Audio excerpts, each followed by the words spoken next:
Olá, seja bem-vindo a mais um programa Contra a Capa, o nosso encontro entre literatura e administração.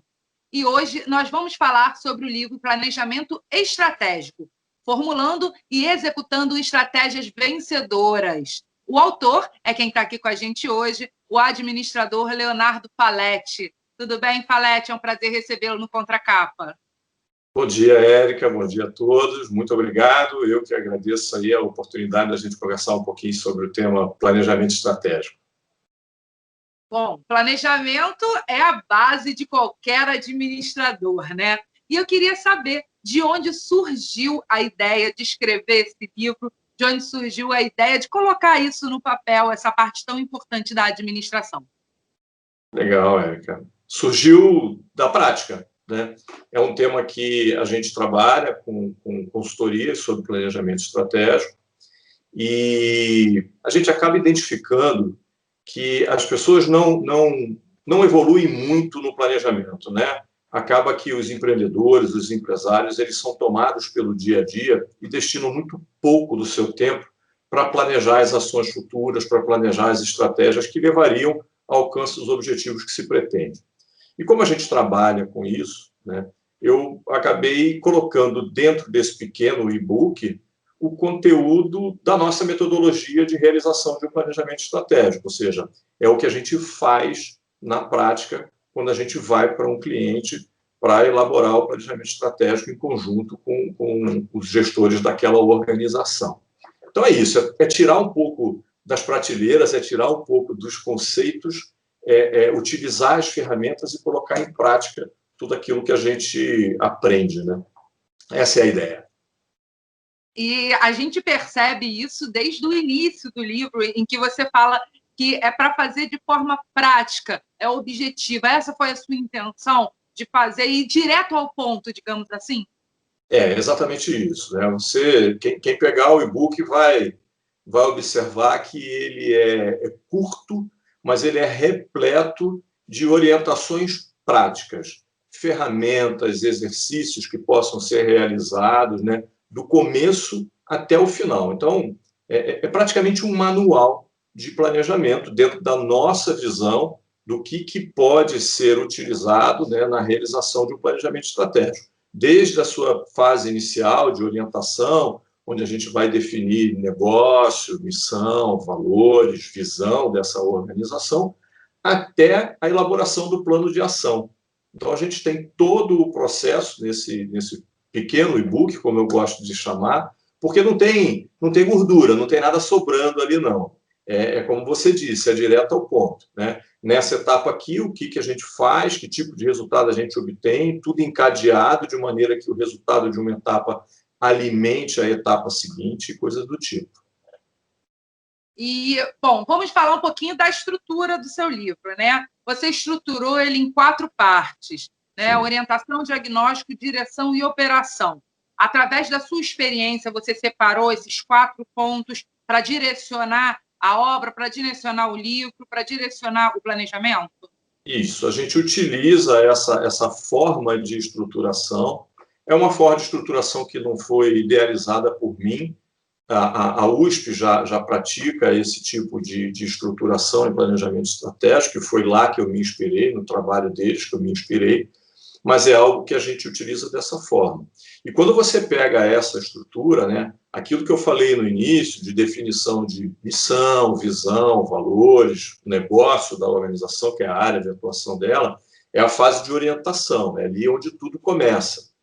E depois a gente tem diagnóstico, onde faz-se uma análise do contexto da organização e do contexto maior, onde ela está inserida, né, o seu mercado, seu ambiente competitivo e tudo mais. Em seguida, a gente vai para a direção, ali definem-se os objetivos, metas, indicadores de resultado e tudo mais.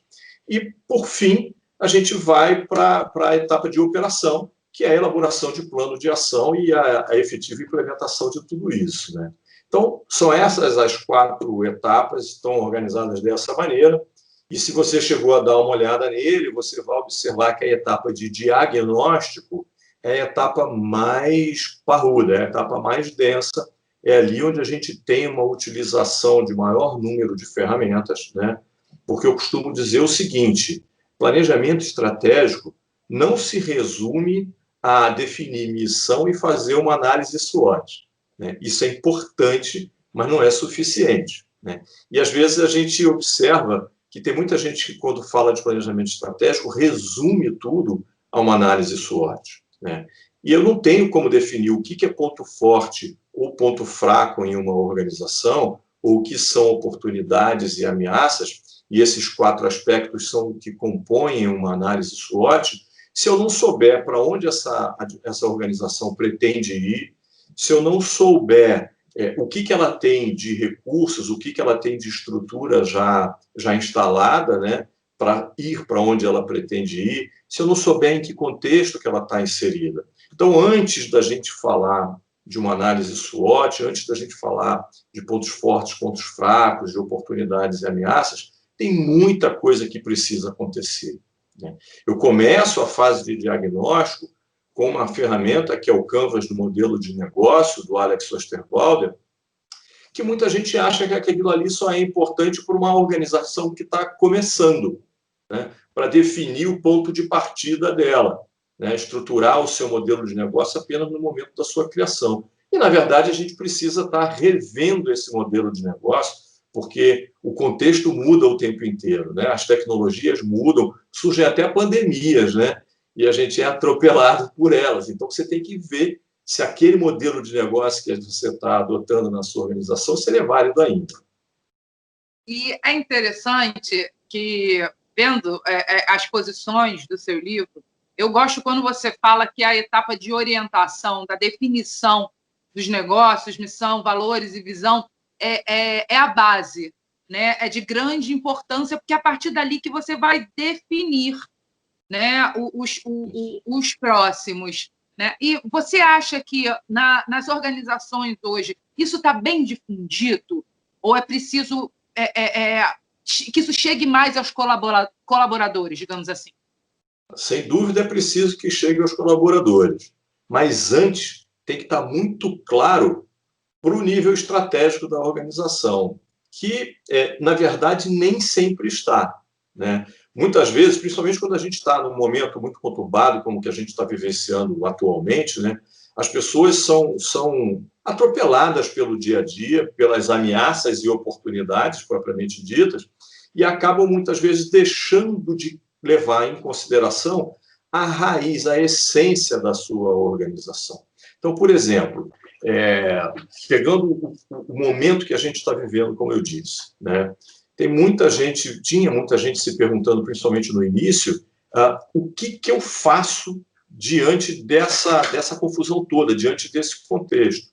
Caramba, se você olhar para a sua visão de futuro, se você olhar para o seu modelo de negócio, se você realmente sabe onde é que você quer chegar, que cliente que você quer atender, a primeira coisa que você precisa saber é o que os meus clientes estão vivenciando, o que eles estão sofrendo.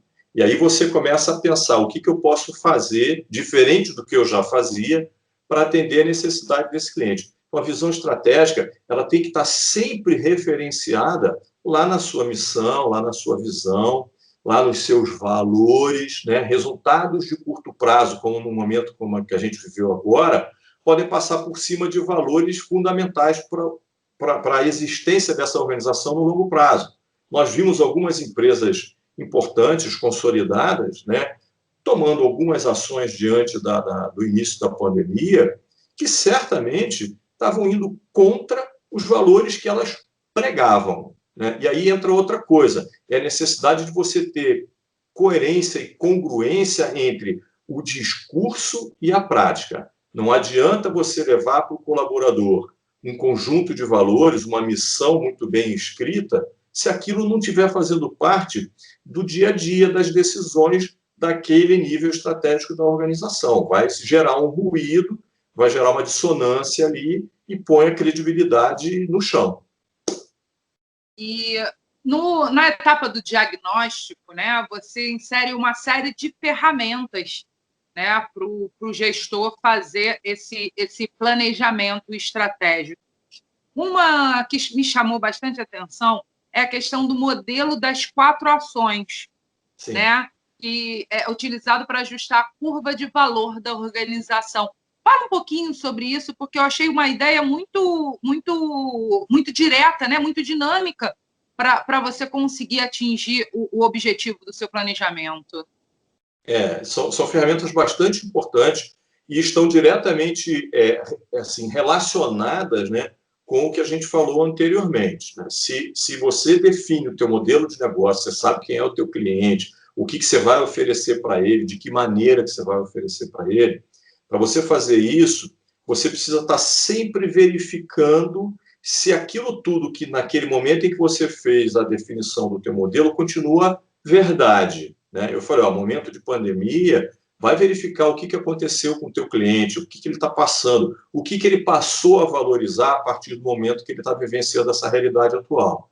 Então, o modelo das 4 ações e a curva de valor são ferramentas que são bastante trabalhadas num livro chamado A Estratégia do Oceano Azul. Né? Ali eu fui buscar essas ferramentas. E qual que é a ideia? Você precisa saber o que o teu cliente continua valorizando, né? E ajustar a tua realidade àquilo que ele está valorizando. Então, muitas vezes, ele mudou a necessidade, fez com que ele mudasse alguma questão. Ele esperava por uma determinada característica de um produto, agora ele passa a esperar por outra. Então, essa curva de valor é que você precisa ajustar. E você ajusta o quê? Fazendo algo que você não fazia anteriormente, fazendo mais do que você fazia anteriormente, fazendo eventualmente menos de alguma coisa que você fazia anteriormente e deixando de fazer aquilo que não representa mais valor para ele atualmente. Então, o modelo das 4 ações se resume a isso. O que eu devo fazer de novo? O que eu devo fazer com mais intensidade? Por outro lado, o que eu devo fazer com menos intensidade e o que eu devo deixar de fazer para ajustar essa curva de valor àquilo que realmente é percebido atualmente pelo cliente que você pretende atender, ou que já atende. Antes de você chegar na tão falada análise SWOT, você coloca a análise de cenário. Nesse momento que a gente está hoje, né, que as organizações estão passando, essa questão da análise de cenário ela se transforma em algo muito tênue, porque a gente não sabe o que vai acontecer no pós-crise. Que dica você pode dar, você já escreveu aqui, ou que você pode dar para as organizações que estão tentando um planejamento estratégico, mas nessa questão da análise de cenário fica uma coisa assim mais complexa, mais futurologista, né? Eu acho que a principal questão é você definir as fontes de informação que você vai passar a acompanhar. Né? Toda vez que você está num ambiente de mudanças mais frequentes, mudanças mais profundas, e é tudo o que a gente já vem vivendo há algum tempo, quer dizer, a pandemia, na verdade, intensificou algumas mudanças, mas a gente já vem vivenciando o tal do mundo VUCA, né? de volatilidade, de incertezas e tal, já há bastante tempo. Então, o que eu acho que é muito importante é você definir fontes de informação que sejam confiáveis, relacionadas com o mercado que você vivencia, com o ambiente tecnológico, principalmente, que pode gerar alguma interferência, alguma influência nos teus resultados, né? E acompanhar com a maior frequência possível essas fontes. E, por outro lado, abrir mão de fontes que não sejam relevantes para aquilo que realmente importa. Tem o viés da disponibilidade, que é o seguinte: as informações que são mais frequentemente disponibilizadas para você fazem com que você acredite, né, que aquilo dali é a única realidade, que aquilo dali é a realidade. E muitas vezes elas apenas estão aparecendo dessa maneira para você pela frequência com que você se depara com elas. Então, eu digo o seguinte: busca as fontes mais adequadas e esqueça as fontes de informação que não têm a ver com aquilo que você vivencia, com aquilo que você pretende alcançar de resultados. Porque senão você se perde num emaranhado de informações, poucas delas de fato relevantes para o que você pretende alcançar, e vai ficando cada vez mais difícil discernir o que é importante e o que não é. Então, com relação a cenário, tem momentos que vai ser difícil realmente você entender quais são as principais tendências, mas a chave da questão acho que está aí. Defina as fontes e acompanhe as fontes. E chegando na área de operação, você define muito bem o plano de ações, né? Porque a gente passa por toda a parte teórica, né, de análise, etc., mas o plano de ação ele também é vital para o sucesso do planejamento estratégico, não é isso? Totalmente, né? Uma coisa que é muito frustrante para consultor que trabalha com planejamento estratégico é você ver o investimento que algumas organizações fazem na elaboração do planejamento, né? E depois pega aquilo tudo, põe dentro de uma gaveta ou dentro de uma pasta na nuvem e na segunda-feira, como a gente costuma brincar, ele chega e continua fazendo tudo o que sempre fez, continua se deixando levar pela rotina da maneira como sempre se deixou e tudo aquilo que se investiu de esforço e muitas vezes até investimento financeiro mesmo, né? Na contratação de consultorias, na contratação de cenaristas para falarem sobre quais são as principais tendências e tudo mais, tudo aquilo se perde numa rotina que vai ser a mesma que ele já vinha realizando. O plano de ação e a sua implementação, né, principalmente, é óbvio, é fundamental para que você consiga alcançar os resultados. Não adianta você levar o nível estratégico e, eventualmente, o nível tático da organização para o melhor hotel que você tiver, passar um fim de semana maravilhoso discutindo tudo aquilo dali, com todas essas ferramentas que estão no livro e, eventualmente, até outras mais, e depois colocar aquilo numa prateleira e esquecer de fazer o que você disse que ia fazer, né? Então, quando eu falo sobre liderança, por exemplo, tem uma questão que eu acho que é fundamental, que é a disciplina, né? E aqui, mais uma vez, ela é muito importante. Você precisa ter disciplina para fazer o que você sabe que precisa ser feito para alcançar o resultado que você quer alcançar. Senão não adianta nada, senão era melhor não ter nem perdido tempo fazendo planejamento estratégico nenhum, só para colocar no site que tem missão, que tem visão, que tem valores, né? Que fez um trabalho bonito pra caramba. Acontece, né? Acontece muito. E você finaliza o livro falando do foco em resultados. Os resultados não são imediatos, né? É uma sequência de resultados. Que dica você daria para quem está lendo o livro, para quem lê o livro, para quem está fazendo um planejamento, um planejamento estratégico agora, para saber que chegou no resultado que fez, do resultado desse planejamento todo?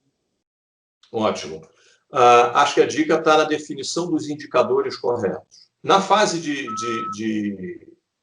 direção, né, você define objetivos estratégicos, desdobra esses objetivos em metas, e aí a gente fala sobre como você definir uma meta que seja completa, né, que seja dentro de padrões aceitáveis para que você possa chamá-la de meta. Então, ela tem que ser específica, tem que ser mensurável, tem que ser relevante, tem que ser uma meta capaz de ser alcançada e tem que ter uma data para que essa verificação do alcance aconteça, né? Isso é uma meta propriamente, é aquela definição de meta bastante conhecida, que são as metas SMART, né? E você, então, para você conseguir mensurar, você precisa definir os indicadores. São os indicadores que você define que vão te permitir verificar se o esforço que você está realizando está te levando ao alcance da meta ou não. Então, quando for trabalhar a definição de metas, nessa parte do M, nessa parte da mensuração, é que você vai atrelar os indicadores. E precisam ser indicadores fáceis de serem obtidos, de serem verificados. Porque se der muito trabalho para, no dia a dia, você obter o resultado desse indicador, acaba que aquela rotina que a gente já falou antes, ela vai engolir o tempo da pessoa e essa pessoa não vai apurar o que está sendo indicado lá, o que está sendo apontado pelo indicador. Então, tem que ser tudo mais fácil, o mais simples, o mais objetivo possível, para que você tenha condições de apurar, de verificar se você, de fato, está indo ao alcance daqueles objetivos ou não. Bom, Palete, então, para a gente fechar o nosso papo, a pergunta clássica do Contracapa. A pessoa comprou o seu livro lá na Amazon, né, e está abrindo agora para começar a ler. Sentou no sofá. você está do ladinho dela para falar algo no ouvido. O que você falaria para esse leitor, para essa leitora? Excelente pergunta, né? Excelente pergunta. Principalmente para quem escreveu um livro que é tão voltado para a prática, como é o caso aqui, né? Eu diria o seguinte: quando abrir o livro, tenha a sua realidade, né, da sua organização, da sua unidade, na sua cabeça, né? Procure ler tudo o que está colocado ali, pensando como é que eu vou fazer, o que eu vou fazer com esse conhecimento amanhã, quando eu chegar na minha empresa, quando eu chegar na minha organização. Como é que eu pego tudo que está dentro desse livro e começo a estruturar para fazer o planejamento estratégico da minha organização, para ajudar a minha organização no alcance de objetivos desafiadores, que é aquilo que toda organização precisa alcançar para conseguir se manter. Não é isso? Então, pense em colocar em prática. Não leia como sendo mais uma fonte de conhecimento, pura e simplesmente, para estar lá num cantinho da sua cabeça, ou para estar na nuvem, porque nesse caso é só e-book, ele não tem impresso, né? Então não vai nem para a prateleira, esse risco não tem. Mas pense nisso, pense em colocar em prática. Com certeza. Falete, muito obrigada pela sua participação aqui no Contracapa. Eu que agradeço muito por mais essa oportunidade. Um grande abraço para todos. Sucesso. Obrigada. E você que acompanhou a gente até aqui, já sabe, toda segunda-feira, ao meio-dia, um novo Contracapa para você, falando sobre assuntos pertinentes da administração e com os autores aqui explicando aquelas miudezas sobre suas obras. Eu espero vocês. Tchau, tchau.